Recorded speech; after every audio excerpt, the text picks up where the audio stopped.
Hi hello నమస్తే. నా పేరు హరీష్ రెడ్డి. లా సీక్రెట్స్ మొదటి పాడ్కాస్ట్కి స్వాగతం సుస్వాగతం. ఈరోజు మనతోటి ఒక ప్రత్యేకమైన గెస్ట్ ఉన్నారు. ఆయన ఎవరో కాదు, మన retired IPS officer Shri Chandramouli గారు. మన రాజ్యాంగం, హక్కులు, న్యాయ వ్యవస్థ లాంటి కీలకమైన విషయాలపై మనం ఈ పాడ్కాస్ట్లో చర్చించబోతున్నాం. చంద్రమౌళి గారితో మాట్లాడే ముందు ఆయన కోసం మరిన్ని విషయాలు మనం తెలుసుకుందాం.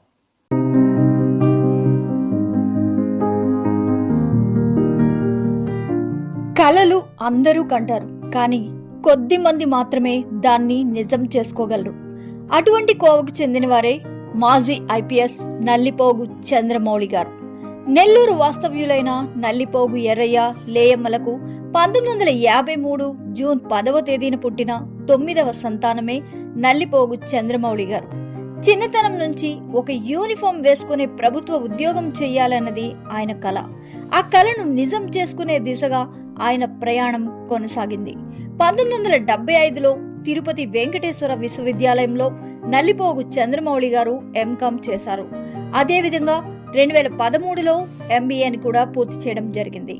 నేర్చుకోవాలి అనే తపన 6 వయసులో కూడా ఆయన్ను లా విద్య పూర్తి చేసేలా చేసింది. 33 ఏళ్ల సుదీర్ఘమైన వృత్తిలో ఆయన ఎన్నో ప్రతిష్టాత్మకమైన పోలీస్ క్యాడర్లలో కొనసాగారు.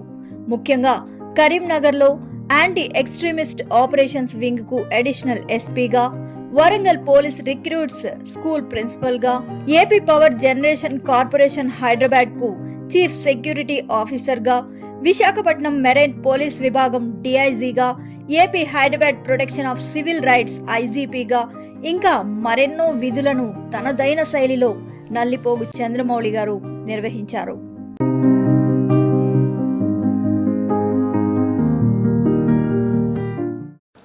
నమస్తే చంద్రమౌళి గారు. నమస్తే. మన క్రిమినల్ జస్టిస్ సిస్టమ్ మీద మన ప్రజలకి ఎంతవరకు అవగాహన ఉన్నది? రెండోది, మన సిస్టంలోని judicial rights, fundamental rights and constitutional rights, ఈ రైట్స్ మీద వాళ్ళకి అవగాహన ఉందంటారా? ఒకవేళ లేకపోతే ఇట్లాంటి వాళ్ళు ఇబ్బంది పడినప్పుడు, ఒక సమస్యలో ఉన్నప్పుడు పోలీసులు ఎట్లా అప్రోచ్ అవ్వాలి, లీగల్గా కోర్టుకి ఎట్లా Thank you very much for giving me this great opportunity. I think it is a privilege for me.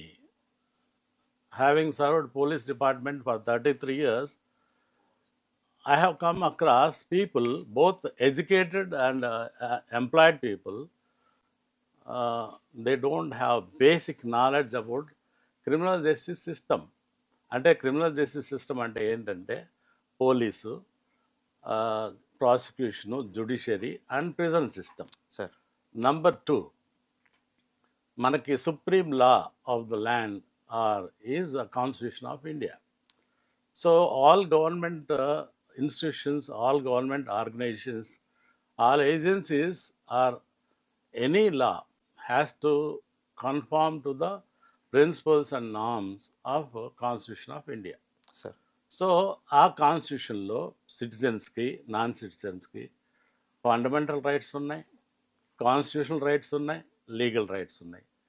వాటికి సంబంధించిన నాలెడ్జి చాలా తక్కువ.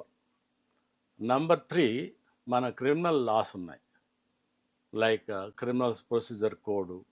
సార్, అందులో దానికి సంబంధించి కూడా ప్రజలకి పోలీసులను ఎలా అప్రోచ్ కావాలి, వాళ్ళకి ఏమైనా వాళ్ళ సమస్యలు వచ్చినప్పుడు, వారి మీద ఎవరైనా దాడి చేసినా లేదా ఏదైనా అఫెన్స్ జరిగినా కానీ పోలీసుని ఏ విధంగా అప్రోచ్ కావాలి, కంప్లైంట్ ఏ విధంగా లాడ్జ్ చేయాలి, ఏ విధంగా వాళ్ళ దగ్గర నుంచి కేసు రిజిస్టర్ చేసుకోవాలి, తర్వాత ఏ విధంగా న్యాయం సంపాదించాలనేది దాని మీద అవగాహన ప్రజలకు చాలా తక్కువ ఉంది. That is the big thing, లెక్కున నేను నా సర్వీస్లో గమనించాను.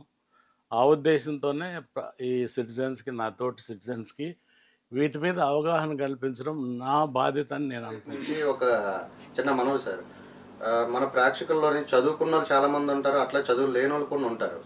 వాళ్ళకి కూడా అర్థమయ్యేటట్టు మీరు వివరించి చెప్తారా? తప్పకుండా చెప్తాను. ఎందుకంటే చదువు ఒకటి, మనం ఫార్మల్ ఎడ్యుకేషను, గవర్నమెంట్ సర్వీస్లో ఉన్న వాళ్ళు లెక్చరర్స్ ఉంటారు, లేకపోతే గవర్నమెంట్ డిపార్ట్మెంట్స్లో ఉంటారు, వేరే డిపార్ట్మెంట్స్లో ఉన్నారు గవర్నమెంట్. బట్ వాళ్ళు చదువుకున్న నాలెడ్జే ఉంటుంది, తర్వాత డిపార్ట్మెంట్ నాలెడ్జ్ ఉంటుంది. కానీ కాన్స్టిట్యూషన్ ఏం చెప్తుంది, ఫండమెంటల్ రైట్స్ ఏముంటాయి, లీగల్ రైట్స్ ఏముంటాయి, తర్వాత వాళ్ళు ఏ విధంగా పోలీస్ అప్రోచ్ కావాలి, ఈ చట్టాలు ఎలా పనిచేస్తాయి, దాన్ని ఏ విధంగా నా అప్రోచ్ కావాలనేది బేసిక్ నాలెడ్జ్ మాత్రం లేదు. సో అది వాళ్ళు తెలుసుకుంటేనే they can get justice, they can enjoy their rights. Otherwise they will be just victims. అంటే విక్టిమ్స్ అవుతారు కానీ సిస్టంలో సరైన న్యాయం జరగదు వాళ్ళకి. సో ఇప్పుడు మనం ఆ, మన గవర్నమెంట్ సెక్టర్ కోసం మనం మాట్లాడదాం అంటే ఈ లీగల్ ఫామ్ మన గవర్నమెంట్ సెక్టర్లో ఎట్లా నడుస్తుంది, అసలు ఏంటి దాని ప్రొసీజర్, మనం ఎట్లా అప్రోచ్ అవ్వచ్చు? దానికంటే ముందు సార్. అసలు క్రిమినల్ జస్టిస్ సిస్టమ్ అంటే ఏంటి రైట్. అని ఎక్స్ప్లెయిన్ చేస్తాను. ఎస్. క్రిమినల్ జస్టిస్ సిస్టమ్ అంటే police, judiciary, then prison system. ఈ 3 సిస్టమ్స్ ఎందుకు ఉన్నాయంటే క్రైమ్ ప్రివెన్షన్, డిటెక్షన్ అండ్ నేరస్తుని చట్టానికి ముందు పెట్టి శిక్ష పడి విక్టిమ్స్కి న్యాయం జరగడానికి పెట్టిన సిస్టమ్ ఇది. That is what we call criminal justice system. So అందులో మొట్టమొదటి agency police.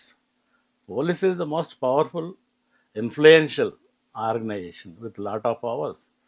Next prosecution, judiciary. వీరు ఇన్వెస్టిగేషన్ అయినాక కోర్టు ముందు ప్రవేశపెట్టినప్పుడు సాక్ష్యాలను బట్టి, చట్టాలను బట్టి ఎగ్జామిన్ చేసి అది నేరం రుజువైతే శిక్ష వేస్తుంది. శిక్ష పడినాక దాని తర్వాత జైలుకి వెళ్తారు. జైలుకి వెళ్ళిన కాన్విక్ట్స్ జైల్లో ఉంటారు. ఈ 3 సిస్టమ్స్లో మనకి మేజరు సిటిజన్స్ అంతా ఫేస్ చేసేది పోలీసులతోనే. సార్. జ్యుడిషియరీ దగ్గరికి తర్వాత సంగతి.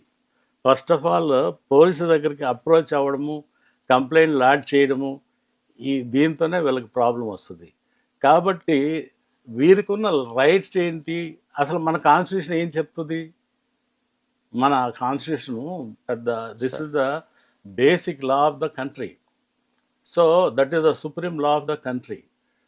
దేశంలో చేసే ప్రతి చట్టము, ప్రతి ఎగ్జిక్యూటివ్ ఆర్డర్, జీవోస్ ఏదైనా కానీ కాన్స్టిట్యూషన్కి లోబడే ఉండాలి. దానికి వ్యతిరేకం ఏమైనా చేస్తే హైకోర్టు కానీ సుప్రీంకోర్టు కానీ కోటేస్తుంది. సార్. ఓకే. రైట్. ఒక చట్టం చేస్తారు, ఒక ఎంప్లాయీస్కి వ్యతిరేకంగా చేస్తారు, లేకపోతే ఒక సెక్షన్ ఆఫ్ గ్రూప్ సిటిజన్స్కి వ్యతిరేకంగా చేస్తారు, అది లేకపోతే ఒక జీవో ఇష్యూ చేస్తారు, అది ప్రజలకి నష్టంగా. దాన్ని ఏ విధంగా ఛాలెంజ్ చేయాలనేది అంటే కాన్స్టిట్యూషన్లోనే ఉంది. రైట్. కాన్స్టిట్యూషన్. సో మనకి కాన్స్టిట్యూషన్ తీసుకుంటే ప్రజలకి కాన్స్టిట్యూషన్ మీద చాలా తక్కువ అవగాహన ఉందని నా అభిప్రాయం. నేను పోలీసులో ఉన్నాను కాబట్టి because part of our training we learn constitution. It's part of your daily routine.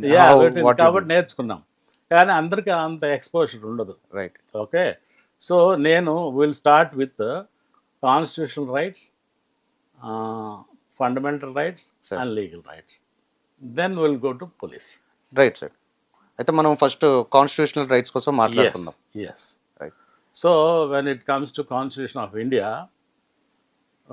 మన భారతదేశానికి కాన్స్టిట్యూషను కావాలని చెప్పేసి మన స్వాతంత్ర పోరాట వీరులందరూ కూడా they should be ruled by their own constitution, not by British constitution, British crown కాదు అని వాళ్ళు ఎన్నో స్ట్రగుల్ చేస్తే ఫైనల్గా it was allowed. Then constitution was framed and it came into force on 26 November 1949. Then India became republic on 26th January 1950. So ఈ రెండిట్లోకి వస్తే 1947లో we got freedom from British. అప్పుడు తర్వాత రిపబ్లిక్ డేకి వీ బికేమ్ రిపబ్లిక్. సో దానికి దీనికి కూడా డిఫరెన్స్ కూడా చాలామందికి తెలియదు. ఇండిపెండెన్స్ వచ్చినప్పుడు we got freedom from the British rule, yes. But still queen of England was the head of the state. అప్పుడు మనకు ప్రెసిడెంట్ ఆఫ్ ఇండియా ఎవరు లేడు, ఓకే. వైస్రాయ్సే ఉండేవాళ్ళు. So then when we made constitution by ours, మనకి ప్రెసిడెంట్ని అంటే executive power is vested with the president of India. ఆ పోస్ట్ క్రియేట్ అయ్యింది, ఆ కాన్స్టిట్యూషన్ ద్వారా వచ్చింది. ఆ రోజు నుంచి మనం became republic. Means state the head of which he is elected by the people, not a hereditary or one king from other country అలా కాకుండా మనకు ఆ రోజు నుంచి మన సొంత ప్రెసిడెంట్ వచ్చాడు.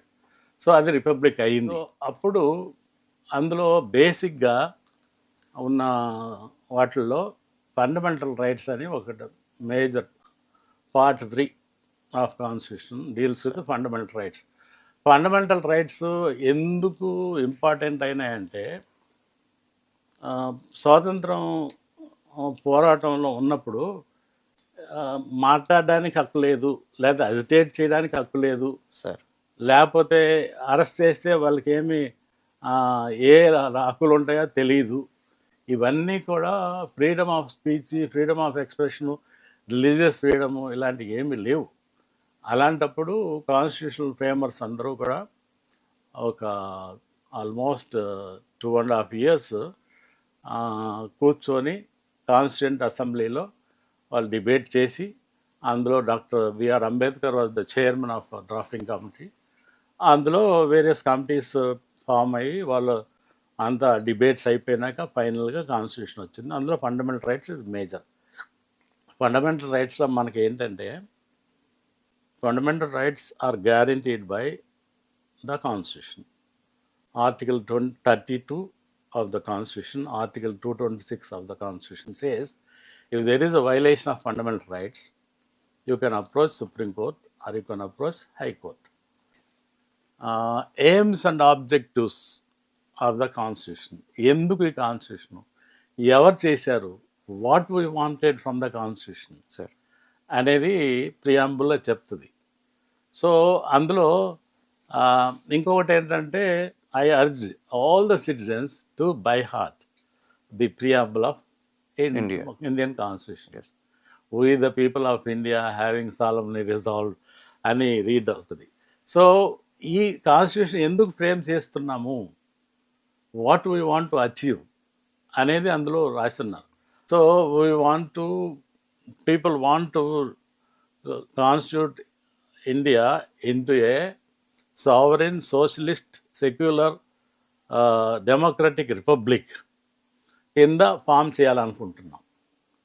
సో అంతకుముందు స్వాతంత్రం రాకముందు, రిపబ్లిక్ కాకముందు ఇవన్నీ ఏం లేవు. It's not a sovereign country, it is under subjugation of another country.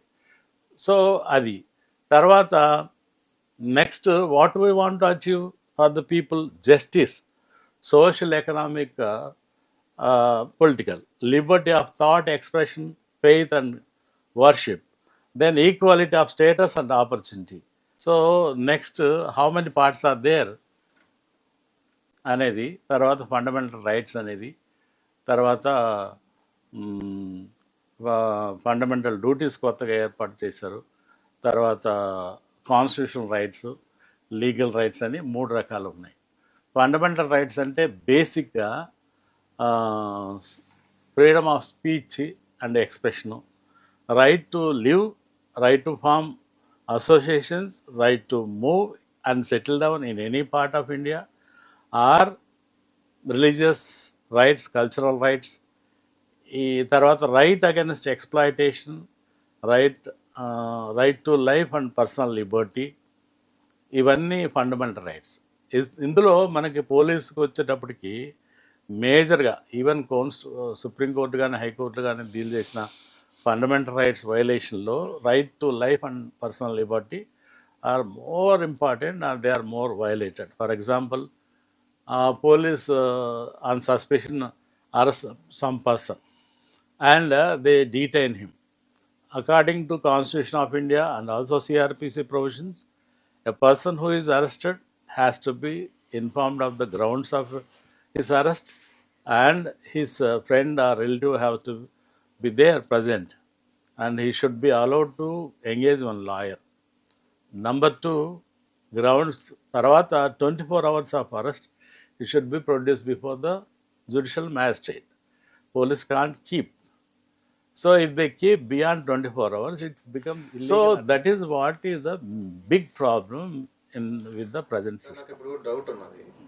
ఇప్పుడు కొన్ని సిచ్యుయేషన్స్లో మనం చూస్తూ ఉంటాం, ఒక వ్యక్తిని 24 గంటల కంటే ఎక్కువసేపు పోలీస్ స్టేషన్లో తిప్పించే పరిస్థితులు కానీ లేకపోతే ఉంచే పరిస్థితులు కానీ మనం చూస్తుంటాం సిస్టంలో. ఇలాంటి వాటికి ఎట్లా అప్రోచ్ అనుకో నేను చెప్పాను కదా ఆర్టికల్ 32 ఆఫ్ కాన్స్టిట్యూషన్, ఆర్టికల్ 226, దాంట్లో it provides various writs to approach supreme court. You have to go via use article 32. If you want to approach High Court, you have to use Article 226. దీంట్లో ఏంటంటే both the High Court and Supreme Court are bound to protect the rights of the fundamental rights. If they are violated, they can intervene and they can do. నేను పోలీసులో ఉన్నాను కాబట్టి నేను చెప్తాను. Sir ఇప్పుడు చాలాసార్లు క్రిమినల్స్ని అరెస్ట్ చేసినప్పుడు 24 అవర్స్లో ప్రొడ్యూస్ చేయడం వీలు కాదు. దొంగతనం జరిగింది, లేకపోతే రేప్ అండ్ మర్డర్ జరిగింది, లేకపోతే something dacoity. So you will not criminal. So police have to detain him for more than 24 hours. Yes so ఒకవేళ రీజనబుల్ టైం కాకుండా మరీ అన్రీజనబుల్గా అంటే his right to personal liberty is violated. Article 21లో guarantees, అందులో ఏం చెప్తుందంటే article 21 says no person, either citizen nor citizen, can be deprived of his personal life or liberty except according to the procedure established by law. Except procedure established by law అంటే ఏంటంటే there should be, arrest చేయాలంటే there should be a case, FIR ఉండాలి, వాటి మీద crime ఉండాలి, వాడిని ఇన్వెస్టిగేషన్లో accused అని తీసుకెళ్ళాలి, అరెస్ట్ చేయాలి, చేసి వాడిని 24 అవర్స్లో ప్రొడ్యూస్ చేయాలి. రైట్ ఇవన్నీ ఏమి లేకుండా సస్పిషన్తోనే అరెస్ట్ చేసినప్పుడు there are writs like habeas corpus అంటే let us have the body, produce the person.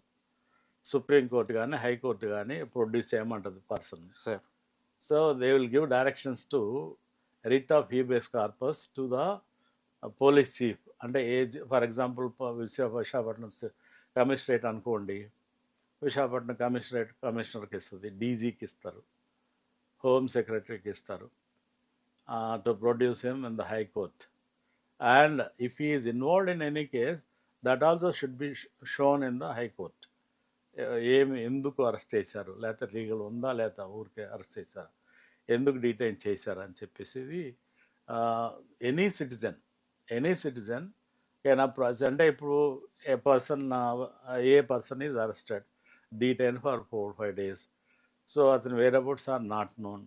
Then police దగ్గరికి వెళ్ళినప్పుడు మాకు సంబంధం లేదని చెప్తారు, వాళ్ళకి తెలుసు వీళ్ళే పట్టుకుపోయారని. అలాంటప్పుడు they can approach the high court and writ by habeas corpus వేయాలి ఆర్టికల్ 226 వేస్తే హైకోర్టు ఏం చేస్తుందంటే it will give notice to concern superintendent and also concern DG, ask him to produce within 2 days టైంలో, మొత్తం టైం లోపల produce చేయాలి హైకోర్టులో produce చేస్తూ ఎందుకు అరెస్ట్ చేశారు, అసలు అరెస్ట్ చేశారా లేదా, అరెస్ట్ చేస్తే కారణాలు ఉన్నాయా, ఎఫ్ఐఆర్ ఉందా, కేసు రీజ్, ఇవన్నీ చెప్పాలి.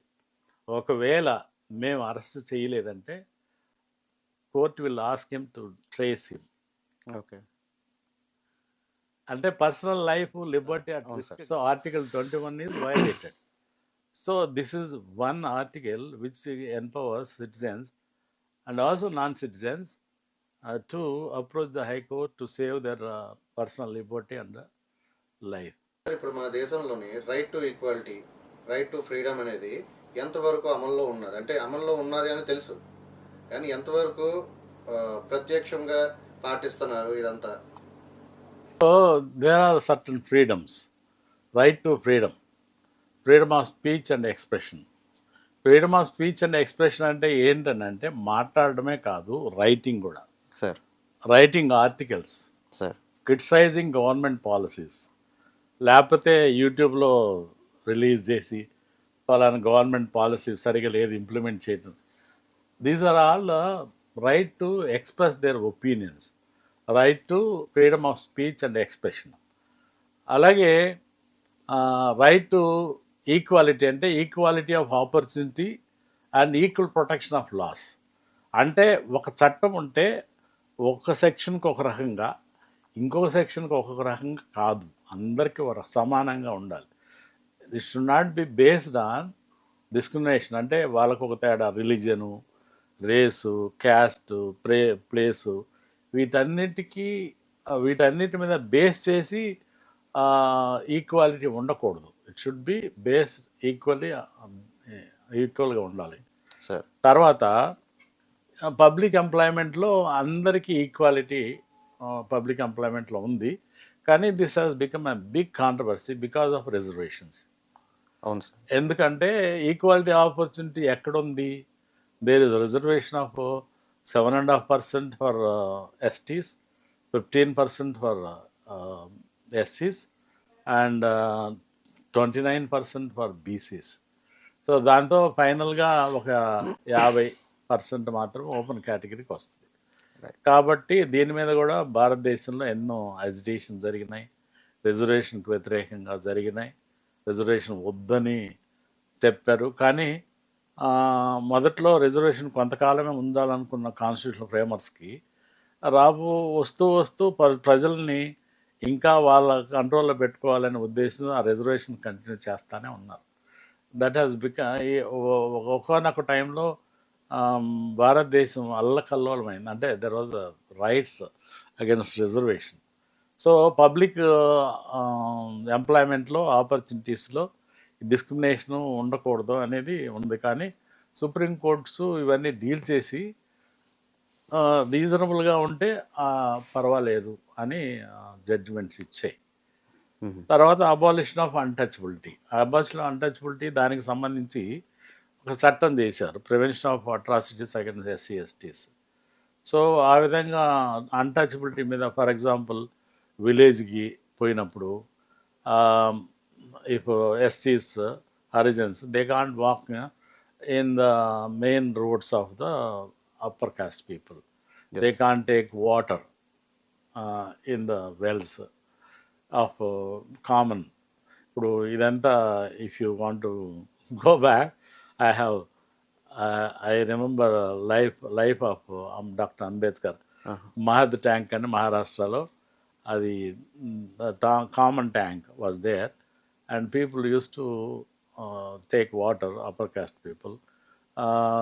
వీళ్ళు హరిజన్స్ని అలౌ చేయలేదు. సో దాంతో ఇతను చట్టంలో దాని మీద ఒక అవగాహన తేవాలనే ఉద్దేశంతో ఒక అజిటేషన్ చేశాడు.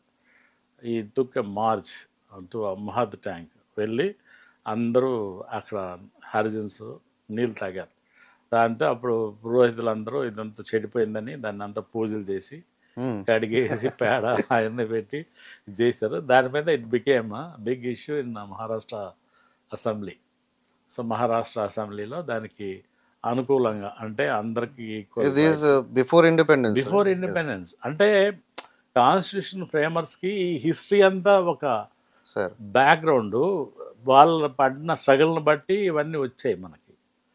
సో ఈవెన్ కాన్స్టిట్యూషన్ వచ్చినా, స్వాతంత్రం వచ్చినా కానీ still we are hearing even today some మధ్యప్రదేశ్లో ఎక్కడో పెళ్ళప్పుడు వాడు పెళ్ళి కొడుకు గుర్రం మీద ఊరేగాడని వాళ్ళందరినీ అప్పర్ కాస్ట్ వాళ్ళు కొట్టేశారు. ఎందుకు కొట్టేశారంటే that procession was going through the main streets of the village.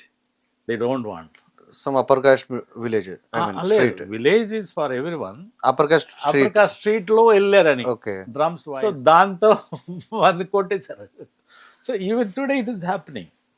So that is where the abolition of untouchability వస్తుంది. సో ఇవన్నీ కూడా ఫండమెంటల్ రైట్సే. బట్ కోర్టులు, హైకోర్టులు, జిల్లా కోర్టులు అని they are taking serious action. But still public ప్రజల మైండ్ సెట్ అలా ఉంది. క్యాస్ట్ బేస్డ్ సొసైటీ మంది. It's unfortunate, there is no doubt about it. Equality అనేది బాగా ఎక్స్ప్లెయిన్ చేశారు సార్, అర్థమైంది క్లియర్గా. కానీ రీసెంట్ టైమ్స్లో మనం చూస్తున్నప్పుడు రైట్ టు స్పీచ్ అనేది ఒకటి ఉన్నది. ఇట్ ఈస్ అదే ఫ్రాంక్ గా చెప్పనా ఏం జరుగుతుంది అనేది చెప్పండి సార్. అదే కావాలి మనకు, ప్రేక్షకులకు కూడా అదే కావాలి, ఫ్రాంక్ గా చెప్పడమే కావాలి మనకి. ఇప్పుడు ప్రాబ్లం ఏమైందంటే police system is there. So ఎంతవరకు అనేది ఇప్పుడు మనకి ఫండమెంటల్ రైట్స్లో కూడా right to speech and freedom of ఎక్స్ప్రెషన్లో కూడా there are limits. Okay. So వాళ్ళు మాట్లాడేటప్పుడు దేశానికి వ్యతిరేకంగా, సావరెంటీకి, మన దేశానికి వ్యతిరేకంగాను, మన ఇంటిగ్రిటీకి అంటే ఐక్య మన ఇంటిగ్రిటీ, ఐక్యమత్యానికి వ్యతిరేకంగా, లేకపోతే ఒక్క కమ్యూనిటీకి ఇంకో కమ్యూనిటీకి అంటే పగలు ద్వేషాలు పెంచే రకంగా, రగిల్చేటట్టు కాకుండా. తర్వాత వేరే వాళ్ళని అవమానించేటట్టుగా మాట్లాడకూడదు. కానీ they have right to express their opinion. If their expression of opinion is based on facts, there is no problem. కానీ ఇప్పుడు ఏం చేస్తున్నారంటే ruling parties, they are misusing police power. Yes. So వాళ్ళకి వ్యతిరేకంగా ఎవరైతే పొలిటికల్ అపోనెంట్స్ ఉన్నారో వారు ఏదన్నా యూట్యూబ్లోనో లేకపోతే మాట్లాడుతూనో వాళ్ళది ఈ హీ హాజ్ వైలేటెడ్ సర్టన్ లా అని చెప్పేసి మొట్టమొదట అరెస్ట్ చేసేస్తున్నారు. సార్. అరెస్ట్ చేసేస్తున్నారు, జైలుకి పంపించేస్తున్నారు. సో ఈ అరెస్ట్ చేసి జైలుకి పంపించడంలో ఈ కాన్స్టిట్యూషన్లో ఉన్న ప్రొవిజన్స్ కానీ, సిఆర్పిసిలో ఉన్న ప్రొవిజన్స్ కానీ, వీళ్ళకున్న హక్కులు కానీ ఎవరు పాటించడం లేదు. కాన్స్టిట్యూషన్లో ఏం చెప్తారంటే article 2022, if a person is arrested, he has to be informed of the grounds for which he is arrested. Then వాళ్ళ ఫ్యామిలీ మెంబర్స్కి చెప్పాలి. Then he should be allowed to get one advocate of his choice. Yes. Same provision is there in criminal procedure code. కానీ కొన్ని recent కేసుల్లో అదే sir పేరు recent చూస్తున్నాం. నేను కేసు చెప్పకూడదు కానీ సార్. వాళ్ళని అసలు రానియటం లేదు, లాయర్ని రావటం లేదు, ఫ్యామిలీ మెంబర్స్ని రానియటం లేదు. Just blatant violation of constitutional provisions and ఏంటి CrPC. So what they are doing, they approach the high court in recent case. So problem ఏంటంటే for basic fundamental rights and rights of provided for the accused in criminal procedure code, వాళ్ళకి న్యాయం జరగక they have to approach the హైకోర్టుకి వెళ్ళాల్సి వస్తుంది. Yes. So ప్రతిదీ high court decide చేస్తే ఎలాగా? ఇక్కడ కూడా న్యాయం జరగాలి కదా. అవును sir. That we need change in the attitude of the ruling parties and also police. Yes. Police సిస్టంలో కూడా వాళ్ళు పోస్టింగ్స్ కోసం ఏదో రూలింగ్ పార్టీ వాళ్ళు చెప్తే వినేసి వాళ్ళు చెప్పినట్టు చేయడానికి కాదు వీళ్ళు ఉండేది. వాళ్ళు పోలీసులో రిక్రూట్ అయినాక ఓత్ తీసుకుంటారు. కాన్స్టిట్యూషన్కి, చట్టానికి మేము కట్టుబడి ఉంటాము, రాగద్వేషాలకు కాకుండా మేము చట్ట ప్రకారం అందరినీ ఈక్వల్గా ట్రీట్ చేస్తామని ప్రమాణం సేకూరం చేస్తారు. దాని ప్రకారం చెయ్యాలి. వాళ్ళు చేసినప్పుడు వాళ్ళకు వచ్చే కష్టాలు, నష్టాలు, ప్రెషరు, రూలింగ్ పార్టీ వాళ్ళు మా మాట ఏం లేదంటే వాళ్ళని ట్రాన్స్ఫర్ చేయొచ్చు. But he has to suffer in the interest of the general public. వాడు మనకెందుకులే ఈ రిస్క్, ఉన్న చోటే ఉందాము, ఫ్యామిలీ అన్నీ దెబ్బతింటాయి, మనం ఎందుకు ఫ్రీక్వెంట్గా ట్రాన్స్ఫర్ చేయడం, రూలింగ్ పార్టీ వాళ్ళు చెప్తే ఇంతే సరిపోద్ది అని అలా చేస్తే అతనేం న్యాయం చేయటం లేదు. ప్రతి పోలీస్ ఆఫీసర్కి వాటితో పాటు వాడికి ఉన్న రైట్స్తో పాటు వాడికి ఒక డ్యూటీ కూడా ఉంది, to do justice, to follow law, constitution provisions, తర్వాత క్రిమినల్ ప్రొసీజర్ ప్రకారం క్రిమినల్కి ఉన్న అదే అక్యూజ్డ్ పర్సన్కి ఉన్న రైట్స్ వాడికి వచ్చేటట్టు చెయ్యాలి. మరి అవును సార్. చేయటం లేదు. నాకు ఒక చిన్న సందేహం ఉంది సార్. ఇప్పుడు మీది చాలా సుదీర్ఘమైన జర్నీ మీ పోలీస్ డిపార్ట్మెంట్లోని, 33 ఇయర్స్. సో ఈ 33 ఇయర్స్లోని మీకు ఎప్పుడైనా ఇట్లాంటి మీరు పొలిటికల్ ఇష్యూస్కి లొంగకుండా ట్రాన్స్ఫర్ అయిన ఘటనలు ఏమైనా ఉన్నాయి? చాలా కోకొలలు. I served for 33 years in Andhra, Telangana. అంటే అప్పుడు అంటే out of 33 years I got transfer of 22 times. Okay, 22 times transfer అయ్యి. Yes. Only because I did not toe the line of the ruling party, MLAs or ministers. I am committed to doing justice to the ordinary people. Voiceless people. ఇప్పుడు మాకు position ఇచ్చారండి. Sir. ఒక government recruitment process, competence అన్నీ చూసి ఉద్యోగం ఇచ్చారు. మేము ఉద్యోగం ఇచ్చినప్పుడు ఒక సబ్ డివిజనల్ పోలీస్ ఆఫీసర్ గాను, ఎస్పీ గాను నేను ఎవరైతే నా జ్యూరిస్డిక్షన్ ఉన్న ప్రజలు ఉన్నారో వాళ్ళ గ్రీవెన్స్ అయినప్పుడు వాళ్ళకి ఎవరి పక్క న్యాయం ఉంది, ఎవరు తప్పు చేశారు, ఎవరు తప్పు చేయలేదు, మనం ఎవరిని అరెస్ట్ చేయాలి, ఎవరిని అరెస్ట్ చేయకూడదు, ఏం చేయాలనేది చట్టం చెప్తుంది. ఇన్వెస్టిగేషన్ ద్వారా మనం ఫ్యాక్ట్స్ అండ్ సర్కమ్స్టెన్సెస్లో మనం తెలుసుకోవాలి. ఇప్పుడు పోలీస్ ఇన్వెస్టిగేషన్ అంటే ఏంటి తెలుసా? Sir. Police have to find the facts and circumstances of the case. ఇప్పుడు మీ దగ్గర ఒక కంప్లైంట్ వస్తుంది, పలానోళ్ళు మా ఊరి మీద పడి పలానా పార్టీ వాళ్ళు మమ్మల్ని అందరూ కొట్టేశారు, అందులో మా వాళ్ళు ఏదో చనిపోయారు, ఇంతమంది దెబ్బలు తగిలినాయి, మాకు న్యాయం చేయండి అని వస్తారు. ఓకే, వచ్చినప్పుడు మనము పోలీస్ ఆఫీసర్లో we have to go to the scene of crime, investigate, find out the truth and circumstances and వీడు కంప్లైంట్ చేసింది 100% ట్రూవా కాదా అని కనుక్కోవాలి. నంబర్ 2, ఇతను చెప్పింది కరెక్ట్ అయితే అతను ఎవరైతే నేరం చేశారో వాళ్ళని అరెస్ట్ చేయాలి, చేయకుండా మాత్రం వదలకూడదు. ఇప్పుడు అతను ఏ పార్టీ, ఏ క్యాస్ట్ పోలీస్ ఆఫీసర్కి అనవసరం. ఎందుకంటే పోలీస్ ఆఫీసరు ఇక్కడ డ్యూటీ చేస్తుంది క్యాస్ట్ని బట్టి, రూలింగ్ పార్టీనా, లేకపోతే రూలింగ్ పార్టీ ఎమ్మెల్యేనా, మినిస్టరా, లేకపోతే డబ్బున్నోడా, లేకపోతే విక్టిము ఆర్డినరీ పర్సనా, ఇవి కాదు కావాల్సింది. సార్. చట్టంలో అవి ఏమి రాయలేదు కదా. ఎవరైతే కంప్లైంట్ ఇచ్చారో వాడికి న్యాయం చేయాలని ఉంది. So we are committed to that. So నా లైఫ్లో నా పోలీస్ ఆఫీసర్గా, as a police officer, I face several such pressures. ఎంత ప్రెషర్స్ అంటే భయంకరమైన ప్రెషర్స్. సో ఆ ప్రెషర్స్ అన్నీ నేను తట్టుకున్నాను. కానీ గర్వంగా చెప్తాను, నేను నా ఉద్యోగం పోలీస్ ఆఫీసర్గా నేను నా డ్యూటీ చేయాల్సిన డ్యూటీ చట్ట ప్రకారం న్యాయం చేశాను. రూలింగ్ పార్టీ వాళ్ళని ఐ నెవర్ కేర్డ్. అంటే మర్యాద లేదని కాదు సార్.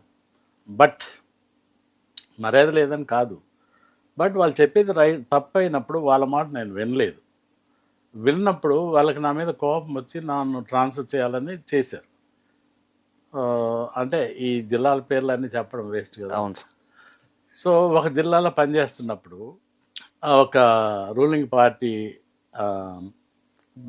పార్టీ ప్రెసిడెంట్, జిల్లా ప్రెసిడెంటు, మండల్ ప్రెసిడెంటు వాళ్ళ brother is organising gambling, matka, ఆ తర్వాత ఈ డ్యాన్సులు వేస్తారు కదా. అవును సార్. సో అక్కడ లోకల్గా ఎస్ఐ కొత్తగా వచ్చాడు. సో అతనికి ఏం చెప్తుంది చట్టం, మేము ట్రైనింగ్లో ఏం చెప్తాము, ఇలాంటి ఇల్లీగల్ వాళ్ళని అరెస్ట్ చేయాలి. సో అరెస్ట్ చేశారు. చేస్తే ఆ రూలింగ్ పార్టీ ప్రెసిడెంట్, జిల్లా ప్రెసిడెంట్, మండల్ ప్రెసిడెంట్, ఈ report the local MLA talk to the inspector and also DSP and SI వాళ్ళని వదిలేయమని. అతను నేను వదలను అని చెప్పాడు. చెప్తే ఎందుకు వదలవు నువ్వు అని చెప్పేసి వాళ్ళందరూ వచ్చి పోలీస్ స్టేషన్ ముందు ధర్నా చేశారు.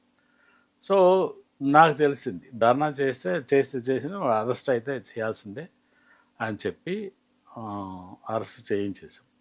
దాని తర్వాత ఆ ఎమ్మెల్యే కాకుండా ఒక రూలింగ్ పార్టీ ఎమ్మెల్యేలు డజన్ మెంబర్స్ నా దగ్గరికి వచ్చి రిప్రజెంట్ చేశారు. సార్ అతను మాకు అన్యాయం చేశాడు, మాకు మర్యాద ఇవ్వటం లేదు, మాకు చాలా ఘోరంగా మమ్మల్ని ఇల్ట్రీట్ చేశాడంటే, ఏమి ఇల్ట్రీట్ చేశాడంటే అరెస్ట్ చేశారు. వాడు చేసింది ఏ విధంగా తప్పు మీరు చెప్పండి నాకు. గ్యాంబ్లింగ్ నడపడం కరెక్టా కాదా? కాదు, ఇల్లీగల్. ఆ తర్వాత న్యూ డ్యాన్సెస్ చేయించడం అవి తప్పు కదా, మట్కాలు ఇవన్నీ తప్పు కదా. కాబట్టి వాడు డ్యూటీ చేశాడు. డ్యూటీ చేసిన వాడికి ఎందుకు వాడిని సస్పెండ్ చేయండి లేదా ట్రాన్స్ఫర్ చేయండి. ట్రాన్స్ఫర్ ఎందుకు చేయాలి, సస్పెండ్ ఎందుకు చేయాలి? నేను సుపీరియర్ కదా. నేను వాడిని ట్రాన్స్ఫర్ చేసినా సస్పెండ్ చేసినా వాడికి ఏమొస్తుంది? నేను న్యాయం చేస్తే నాకు పనిష్మెంటు, నేను ఎందుకు న్యాయం చేయాలని అనుకుంటాడు కదా. If you wants to earn money, he will get money from that organizer, and he will close his eyes and he will not bother. He will not learn what is his duty. అందుకు చేయనని చెప్పాను. చెప్తే వాళ్ళు ఇది లాభం లేదు అనే మాట వింటలేదని హోమ్ మినిస్టర్కి రిపోర్ట్ చేశారు. అప్పటి హోమ్ మినిస్టర్కి సార్. చేస్తే అప్పుడు హోమ్ మినిస్టర్ డైరెక్ట్ మాట్లాడలేదు. వాళ్ళ పిఎస్ఓ పోలీస్ ఆఫీసర్ నాతో సార్ ఇలాగా చెప్తున్నారు, మీరు అతన్ని ట్రాన్స్ఫర్ చేయమంటున్నారు హోమ్ మినిస్టర్ గారు, ట్రాన్స్ఫర్ చేస్తారని. ఎందుకు చేయాలా? చేయను నేను. ఎందుకు చేయాలంటే వాడు తప్పు చేస్తే చేస్తా, తప్పు చేయమంటే మా వాళ్ళకి మర్యాద ఇవ్వలేదంటే okay, I will advise him to give respect. Mandal president వెళ్ళినప్పుడు కూర్చోబెట్టి కాఫీ టీ ఇమ్మంటాను, మర్యాదగా మాట్లాడతాను, ఇల్ ట్రీట్ చేయొద్దాను. కానీ చట్ట వ్యతిరేకం కార్యాలు చేసిన వాళ్ళని అరెస్ట్ చేయకుండాను వదిలేయమని నేనైతే చెప్పను కదా. అవును సార్. అంటే అలా కాదు సార్, అతనికి వేరే పోలీస్ స్టేషన్ ఇవ్వండి, ఇక్కడ మాత్రం వద్దు, వాళ్ళు మర్యాద పోతుందని. మాకంతా అనవసరం, నేను చేయను అని. సో ఫైనల్గా 2 సార్లు అతను చెప్పినాక home minister came online. Chandramouli గారు ఏంటి ఇలా చేస్తున్నారు? ఏం చేస్తున్నారు సార్ అంటే, I don't want to. He is a probationary SI. For example, probationary SI అంటే ట్రైనింగ్ తర్వాత for 2 years he will be on probation before he is confirm. So 2 yearsలో మేము ఎస్పీగా అతని పర్ఫార్మెన్స్ని బేస్ చేసి అతని probation whether is fit to be confirm or not అనేది మేము డిసైడ్ చేయాలి. సో వాడు మంచి చేస్తున్నప్పుడు నేను ట్రాన్స్ఫర్ చేసి సస్పెండ్ చేస్తే what signals I will send to him and to others entire subordinates that this SP is a useless SP, he will follow what ruling party says and is not committed to doing justice to ordinary people అని అనుకుంటారు కదా. కాబట్టి I don't want to transfer him, నేను చేయను అని చెప్పి ముందుకేసాను. ఇప్పటి వరకు అయితే కాంప్రమైజ్ అవ్వలేదు ఎక్కడ. నేను నో క్వశ్చన్ అట్ ఆల్. ఇప్పటికీ మేము చూస్తున్నాను మీరు వాదించే కేసులు ఎక్కడ కాంప్రమైజ్ అవ్వకుండా కోర్టులో కూడా అట్లనే వాదిస్తూ ఉంటారు. సో ఆ విధంగా అది చేశాను, అదొకటి చేశాను. అలాగే అదే జిల్లాలో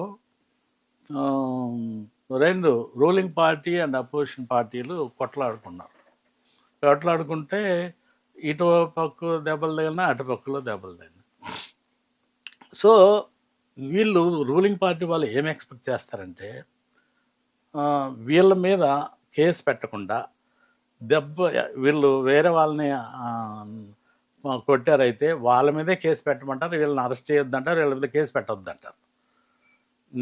మా ఎస్ఐస్ అక్కడ లోకల్గా ఉంటారు కాబట్టి వాళ్ళు దే కాంట్ రెసిస్ట్ ఆ లోకల్ ఎమ్మెల్యేలు కానీ లోకల్ ప్రెసిడెంట్ రూలింగ్ పార్టీ ప్రెసిడెంట్ని అపోజ్ చేయలేరు. కాబట్టి వాళ్ళు వీక్గా ఫీల్ అయిపోయి, సార్ మా ఎస్పీతో మాట్లాడతాం, నాతో మాట్లాడితే నువ్వు ఏం చేయాలో ఇన్వెస్టిగేషన్ ఎవరు తప్పు చేశారంటే ఇద్దరు తప్పు చేశారు, ఇద్దరి మీద కేసులు పెట్టి ఇద్దరు అరెస్ట్ చేసి జైలుకి పంపాను.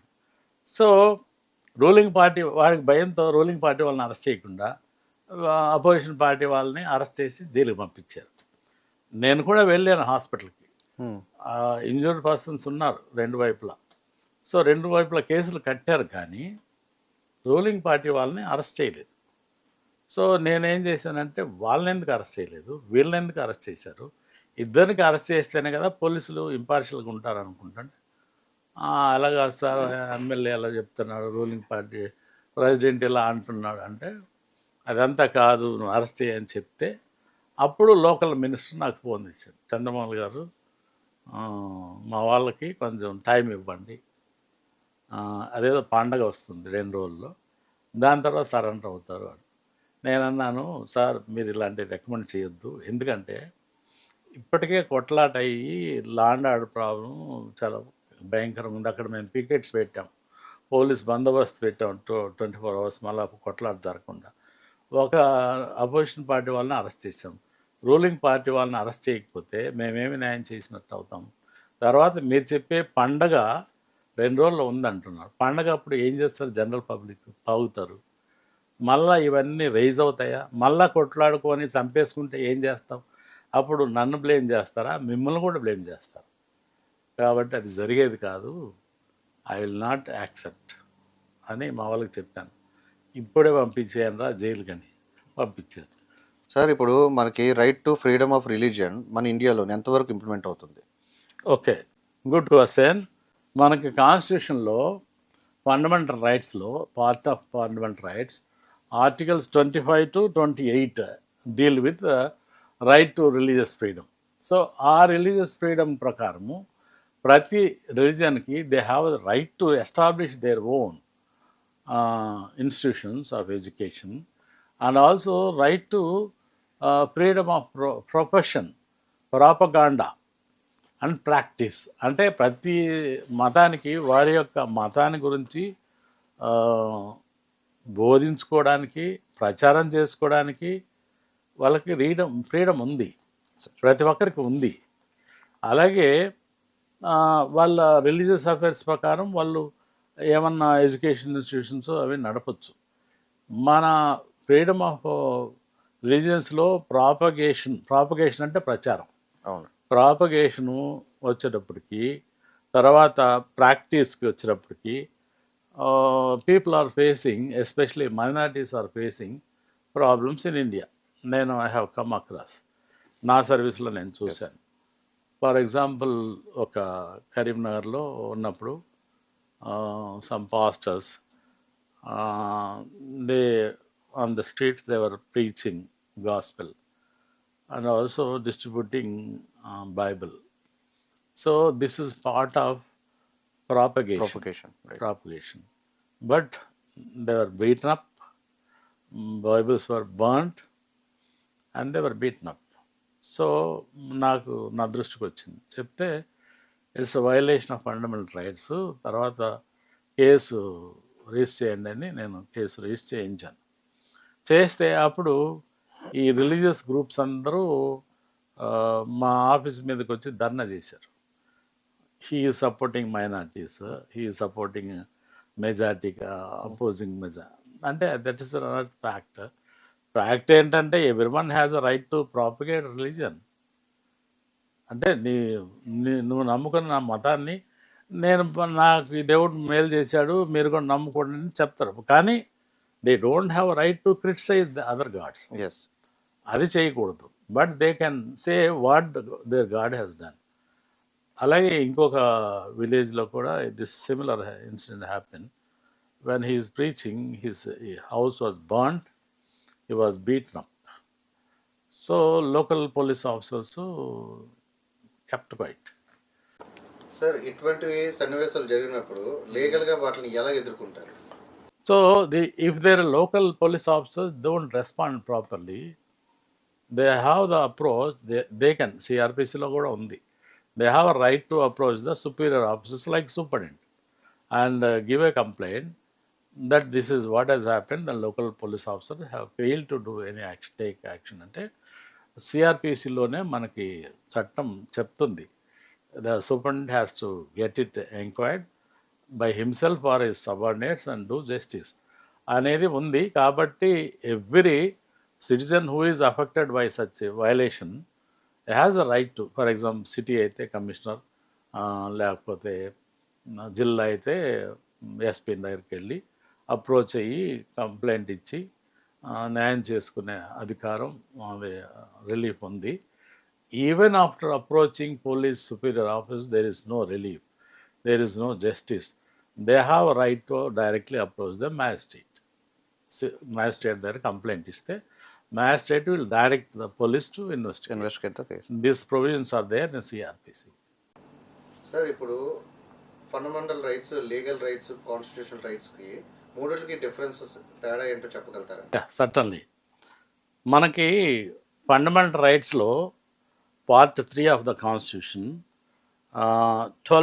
ఆర్టికల్ 12 to 35లో పొందుపరిచారు.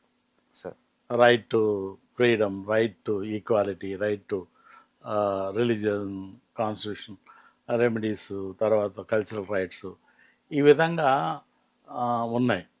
అవి ఫండమెంటల్ రైట్స్. ఫండమెంటల్ రైట్స్ యొక్క ఫండమెంటల్ అని ఎందుకు అన్నారంటే they are fundamental for the existence of the people, ordinary people. So if they without that rights they can't survive. Basic basic right, basic human rights, yes basic human rights, right to life, right to liberty. నువ్వేమో ఉద్యోగం చేసుకొని తీసుకెళ్ళి లోపల పడేస్తే ఏదో ఒకటి political party వాడు నచ్చగా లోపల ఏంటంటే అది కాదు, లిబర్టీ పోతుంది. అలాగే నువ్వు ఏదో నీకు గవర్నమెంట్ చేసిన అన్యాయాలు చెప్పుకుంటావు, పాలసీ ఇలా ప్రామిస్ చేశారు, ఇలా చేయలేదు, మేము అన్యాయం అవుతున్నాం, లేకపోతే అడ్మినిస్ట్రేషన్ చేయలేదు, మాకు ప్రాబ్లం అంటే ఈ has a right to express either by writing or video, ఏదో ఒకటి చేయొచ్చు. అది లేదంటే ఎలా కుదురుతుంది? అలాగే నీకు నమ్ముకున్న మత విశ్వాసాన్ని. సో ఇవన్నీ కూడా ఫండమెంటల్ రైట్స్. ఫండమెంటల్ రైట్స్కి ఉన్న గొప్పతనం ఏంటంటే they are guaranteed by constitution. If they are violated, supreme court will interfere, high court will interfere. ఇందులో గొప్పతనం ఏంటంటే we need not wait, we need not directly approach the High Court. You can directly approach the Supreme Court. Fundamental rights violate అయితే the custodian of fundamental rights ఉంది. So అవి guaranteed. They will certainly ensure that your rights are protected. అది fundamental rights. Next, constitutional rights. కొన్ని fundamental rights మనకు ఉండే, right to property అని, అది right to ఫ్రీడమ్లో ఉండేవి, అది తీసేశారు. తీసేసి దాని ప్లేస్లో ఆర్టికల్ 300A అని ఒకటి పెట్టారు. అందులో ఏం పెట్టాడంటే no person shall be deprived of his property except according to procedure established. అంటే ఒకవేళ ప్రాపర్టీ అతనికి ఉంటుంది, ప్రైవేట్ ప్రాపర్టీ, గవర్నమెంట్కి రోడ్స్ వేయడానికో ప్రాజెక్ట్స్ చేయడానికో లేకపోతే రోడ్ వైడనింగో లేదా they want to acquire, so they can't deprive him of his own property. It can't be. తీసేసి వాడికి రైట్ టు లైఫ్ లేకుండా చేయడానికి లేదు కదా. కాబట్టి వాళ్ళు they have to pay him compensation, they have give him notice, ముందుగా చెప్పాలి, వాడికి రాబోయే కష్టం చెప్పాలి. ఒకేసారి వచ్చి అలా నోటీస్ లేకుండా మొత్తం కూల్ చేయకూడదు. బుల్డోజర్ జస్టిస్ అని ఈ మధ్య వింటుంటున్నాం ఉత్తరప్రదేశ్లో.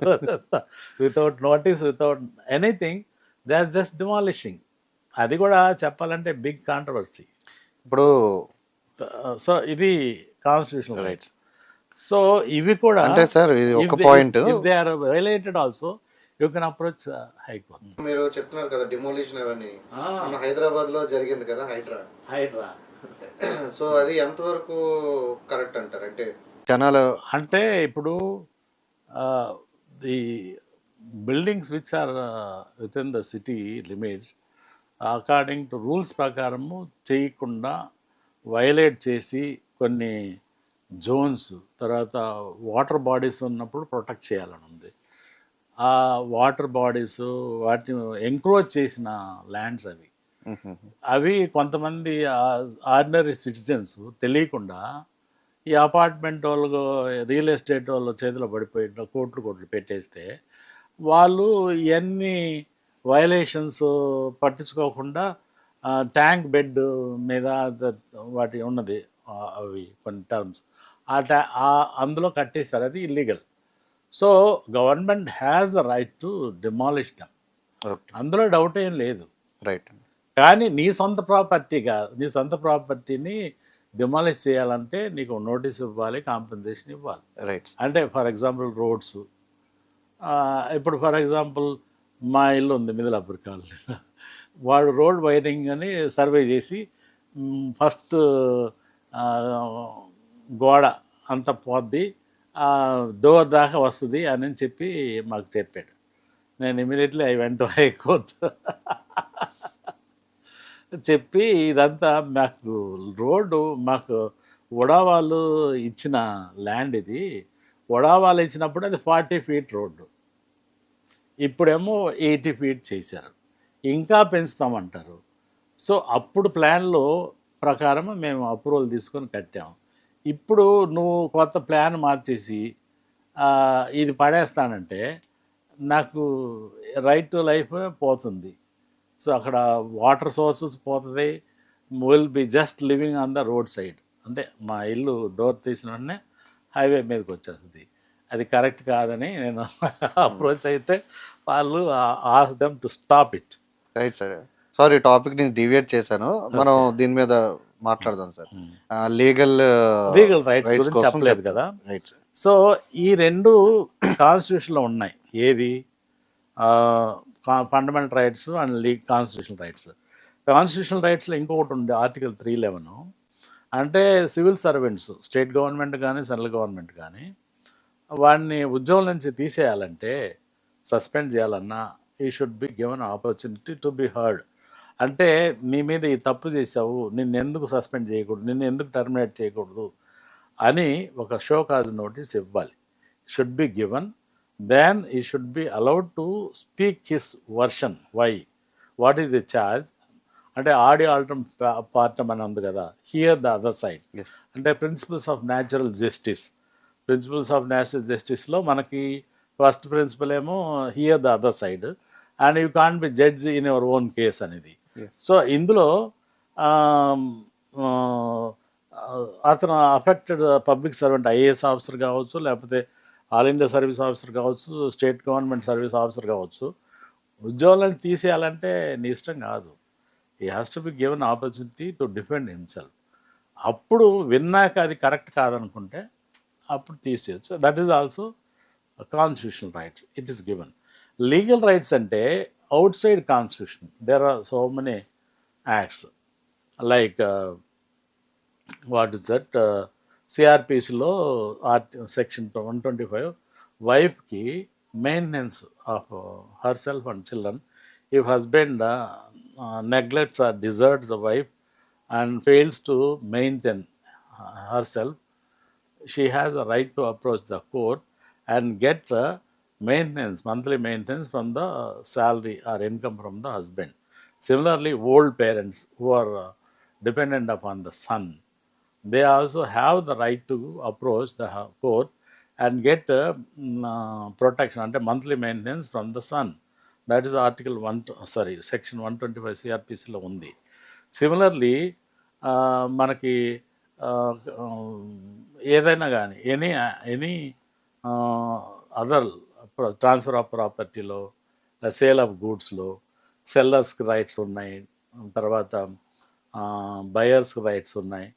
There all rights are they are all given in the legislation. అంటే చట్టంలో ఇచ్చారు, అంటే స్పెసిఫిక్ లాస్. ట్రాన్స్ఫర్ ఆఫ్ ప్రాపర్టీలో ఎవరికి ఏం రైట్స్ వస్తాయని ఇవన్నీ కూడా దే ఆర్ ఆల్ గివెన్. అలాగే హిందూ మ్యారేజ్ యాక్ట్లో వైఫ్కి చిల్డ్రన్కి మెయింటెనెన్స్, లేకపోతే చైల్డ్ కస్టడీ రైట్స్, తర్వాత ఇంటరిమ్ రిలీఫ్, ఆ తర్వాత restitution of conjugal rights.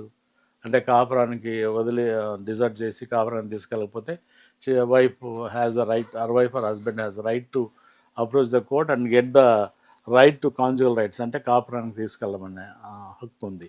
These are all called legal rights. Sir, ఇప్పుడు ఒక ఇంపార్టెంట్ టాపిక్ కోసం అడుగుతాను. అసలు ఫస్ట్ ఇన్ఫర్మేషన్ రిపోర్ట్ అంటారు, ఎఫ్ఐఆర్ ఏంటది? అండ్ ఎఫ్ఐఆర్ ఎట్లా లాంచ్ చేయాలి? Okay, good question. Before we talk about FIR, let us understand certain terms in the Criminal Procedure Code. There is what is called cognizable offences and non-cognizable offences. Sir. So, cognizable offences ante ఏంటంటే, cognizable offense means an offense or a case in which a police officer can arrest without warrant from the magistrate. ఇప్పుడు మీరు చాలాసార్లు సినిమాల్లో చూస్తుంటారు, వాడు వస్తే do you have arrest warrant? Not necessary. Okay. It is not necessary. Police have right to arrest in cognizable offences without warrant. That is a basic thing which is not known to people. Okay. So in all cognizable offences, police have the power to investigate, issue FIR and investigate. So non-cognizable offences ante it's mostly civil nature. General ga the police cannot arrest without warrant, they cannot investigate. వాటికి magistrate permission తీసుకొని చెయ్యాలి. So మనము civilians వెళ్ళినప్పుడు grievances, వాళ్ళ complaints, they mostly 90%లో almost 80%, 85% they go to the police station with offences which are cognizable offences only, where police can take cognizance and issue FIR, take, take up investigation. So, ఏదన్నా information, for example, there's a offense that has taken place or taking place అని ఎవరి ద్వారా అన్న రావచ్చు, లేదా person అన్న రావచ్చు, వచ్చి పోలీస్ స్టేషన్లో కంప్లైంట్ ఇస్తాడు. మా ఇంటి మీద పలానా వాళ్ళు వచ్చి దౌర్జన్యం చేశారు, లేకపోతే మా ఇంట్లో దొంగతనం జరిగింది, లేకపోతే అమ్మాయిని చేయబట్టుకొని లాగాడు, లేదా ఆమెను తిట్టాడు, లేకపోతే అవమానపరిచాడు, ఇలాంటివన్నీ చెప్తారు కదా. So they are all cognizable offences. So cognizable offences అంటే police have to take that information and they have to act upon. ఏ విధంగా చట్టం ఏం చెప్తుందంటే, if any information is given to police officer, especially చట్టంలో ఏం చెప్తుందంటే ఎస్హెచ్ఓ అంటారు, station house officer. Station house officer అంటే జనరల్గా చట్టంలో ఎస్హెచ్ఓ అనే అంటారు, ఎస్ఐ, ఇన్స్పెక్టర్, డిఎస్పి ఏమి చెప్పరు. సో ఎస్హెచ్ఓ అంటే ఇప్పుడు అర్బన్ డిస్ట్రిక్ట్స్ కమిషనరేట్లో పోలీస్ స్టేషన్లో ఎవరైతే హెడ్ ఉంటాడో ఈజ్ కాల్డ్ ఎస్హెచ్ఓ. మనకి సిటీస్లో like Vizag city where commissionerate is there, all the police stations are headed by inspector of police cadre and he is assisted by number of SIs. So he is SHO. Whereas ఆయన లేనప్పుడు SI will be SHO. Even ఆయన లేనప్పుడు ASI, లేకపోతే ఆయన లేకపోతే HC. whoever is present at the police station at the time of complaint, he will be the SHO. So వాళ్ళ SHOకి information ఇచ్చిన, ఒకవేళ వెళ్ళిన అతను ఓరల్గా ఇచ్చినా, లేకపోతే అతను చదువు రాకపోయినా ఓరల్గా చెప్తే అతను విని ఆ ఎస్హెచ్ఓ హ్యాస్ టు రికార్డ్ ఈ స్టేట్మెంట్ రికార్డ్ చేసుకొని చదివి వినిపించాలి, నువ్వు చెప్పేది ఇదేనా అని. చెప్పినాక ఆ తర్వాత సంతకం తీసుకోవాలి. ఒకవేళ అతను రిటర్న్గా రాసిచ్చుంటే అది తీసుకొని ఇతను రిజిస్టర్ చేసుకొని వాడికి దానికి సంతకం అక్నాలజ్మెంట్ తీసుకొని he has to give a copy of FIR free of cost to the complainant. కానీ many a time people don't know that they have a right to get the FIR copy. Case register చేస్తారు కానీ FIR copy ఇవ్వరు, అవగాహన లేదు కాబట్టి వీళ్ళు అడగరు. కొన్నిసార్లు ఇమ్మీడియట్గా ఎఫ్ఐఆర్ ఇష్యూ చేయరు, చేయకుండా they will take their own time. అంటే పోలీసులో ఉండి నేను చెప్పక తప్పదు, కొంతమంది దొంగతనాలకు సంబంధించిన కేసులు వెంటనే చేయరు. ఎందుకు చేయరంటే ఎక్కువ దొంగతనాలు అయికొద్ది వాళ్ళ సుపీరియర్స్ తిడుతుంటారు, ఏంటి నువ్వేం చేసావు, ప్రివెంట్ చేయలేదు, దొంగలు పెట్టయిపోతున్నారు. తర్వాత దొంగతనం జరిగినాక దాన్ని పట్టుకోకుండా రికవర్ చేయకపోతే ఎక్కువ వాడు పోలీస్ స్టేషన్లో 200-300 దొంగతనాలు, ఏం పోలీస్ స్టేషన్ ఇదంతా వస్తుంది కదా. కాబట్టి they will try to avoid, maximum complaint వరకే అంటే అది జనరల్గా ఇలాంటివి తగ్గిస్తారు. లేకపోతే ఈ కొన్నిసార్లు ఇది ఇచ్చింది పొలిటికల్ అపోనెంట్ రూలింగ్ పార్టీ వాడంటే కొంచెం నిదానంగా ఆలోచిస్తాడు ఏం చేయాలని. సో ఇవన్నీ కానీ ఈ చట్టంలో అవి ఏం చెప్పలేదు. If complaint is given to SHO about cognizable offence, he has no option except to issue FIR and take up investigation. ఆ కాపీ ఆఫ్ FIR మ్యాజిస్ట్రేట్కి పంపించాలి, ఇది చెయ్యాలి. సో ఇతను జనరల్గా కంప్లైంట్ ఎలా లాడ్ చేయాలంటే, చదువుకున్నోడైతే వాడు అతను రాసేసుకొని తెలుగులో కానీ ఇంగ్లీష్లో కానీ రాసేసి సంతకం పెట్టి తీసుకెళ్ళి ఇవ్వాలి. ఒకవేళ నేను రాయలేనంటే వాళ్ళు చెప్తే ఆ రైటర్ రాసుకుంటాడు, సంతకం తీసుకుంటాడు, ఇది కాపీ తీసుకోవాలి. అది దాని మీద FIR కాపీ ఇష్యూ చేస్తే ఈ కెన్ గెట్ ఏ కాపీ. తర్వాత దర్ ఇస్ ద లేటెస్ట్ ఇదేంటి ఫెసిలిటీ, పోలీస్ వెబ్సైట్లో you have a right to get a copy of FIR. Register చేసుకోవాలి, చేసుకుంటే you can get FIR copy తెచ్చుకోవచ్చు. సాఫ్ట్వేర్ కాపీ అది ఒకటి ఉంది. సో వీళ్ళు కాగ్నిబుల్ అఫెన్స్లో కేసు రిజిస్టర్ చేయకుండా డిలే చేసి అనుకో, then he has to wait and he can approach the SP or the commissioner. And they have to give in writing.